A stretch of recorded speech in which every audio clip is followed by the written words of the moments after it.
Meskipun Arman, Doni dan teman-temannya berhasil keluar dari Gunung Serandil dengan selamat, pengalaman itu meninggalkan luka batin yang sulit disembuhkan.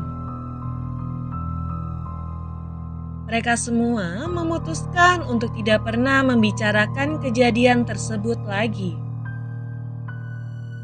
Seolah-olah dengan melupakannya, mereka bisa terbebas dari bayangan gelap yang terus mengintai. Namun, bagi Arman, semuanya belum selesai. Beberapa minggu setelah kejadian itu, ia mulai mengalami mimpi buruk yang aneh. Dalam mimpinya, ia selalu berada di tengah hutan gelap di mana sosok perempuan berpakaian putih itu berdiri jauh di depannya, memandang dengan tatapan kosong.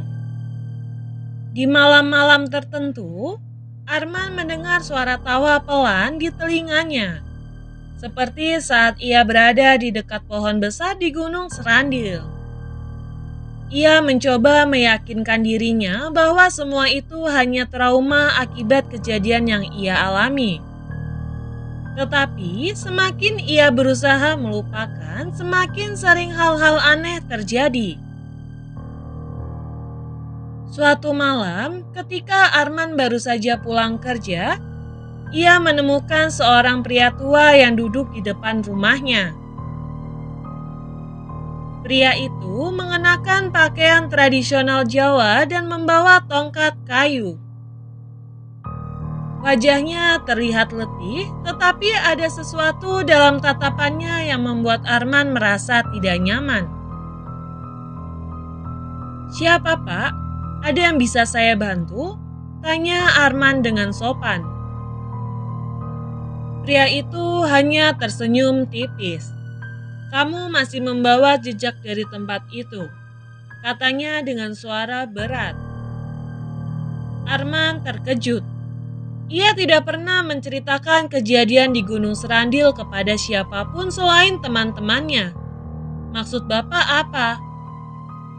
Pria tua itu kemudian menjelaskan bahwa ia adalah seorang spiritualis yang kebetulan melewat rumah Arman dan merasakan energi aneh yang menyelimuti tempat itu.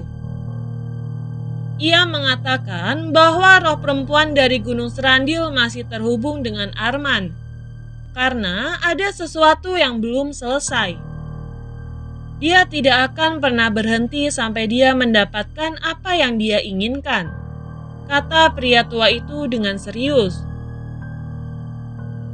Arman yang mendengar ini merasa sangat ketakutan.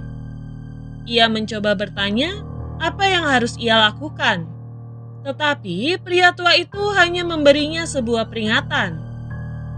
"Jangan pernah kembali ke tempat itu. Tapi, jika kau ingin benar-benar bebas, kau harus mencari seseorang yang bisa memutus ikatan ini." Semakin hari, gangguan yang dialami Arman semakin intens. Pintu rumahnya sering terbuka sendiri di malam hari, dan bayangan hitam kerap terlihat melintas di sudut matanya. Ia bahkan mulai mendengar suara tangisan dari dalam kamarnya saat tengah malam.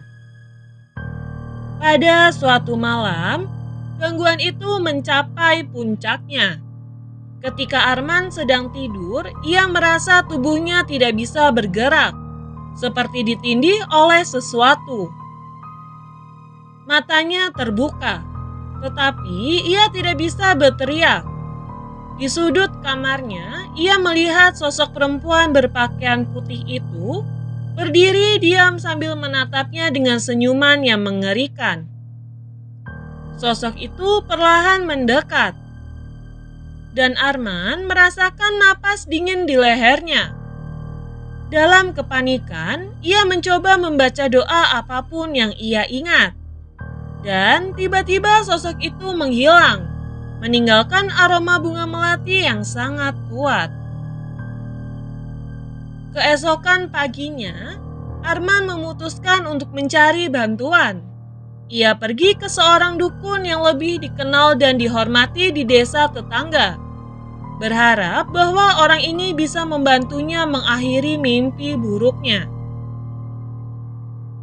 Dukun tersebut mendengarkan cerita Arman dengan seksama, lalu berkata, "Roh ini bukan hanya makhluk biasa.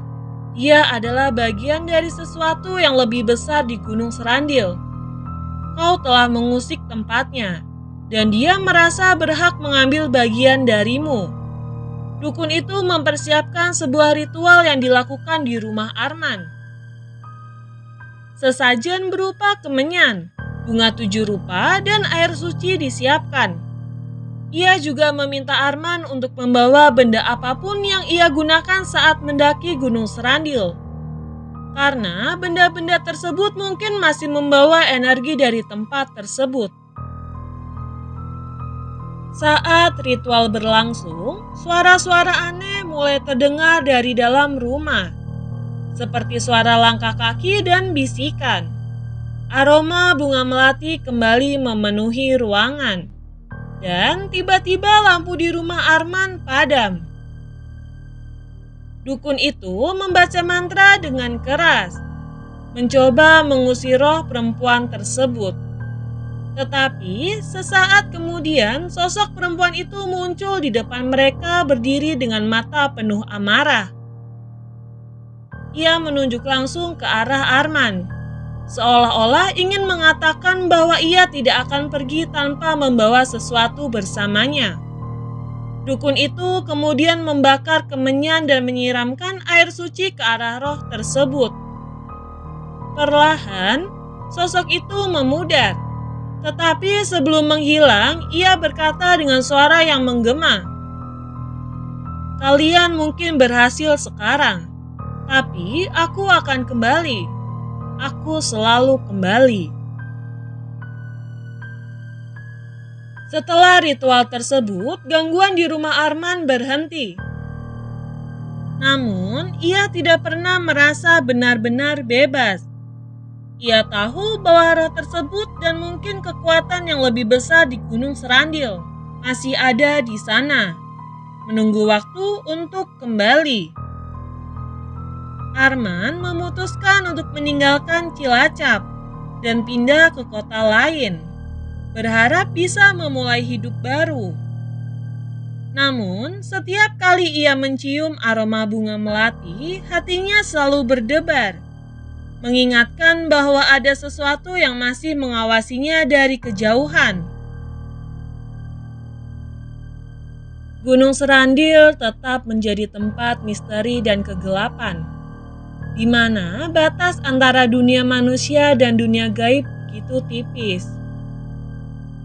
Jangan pernah mencoba menguji nyali di tempat yang dianggap keramat, karena kadang ada kekuatan yang tidak bisa dilihat atau dimengerti oleh manusia.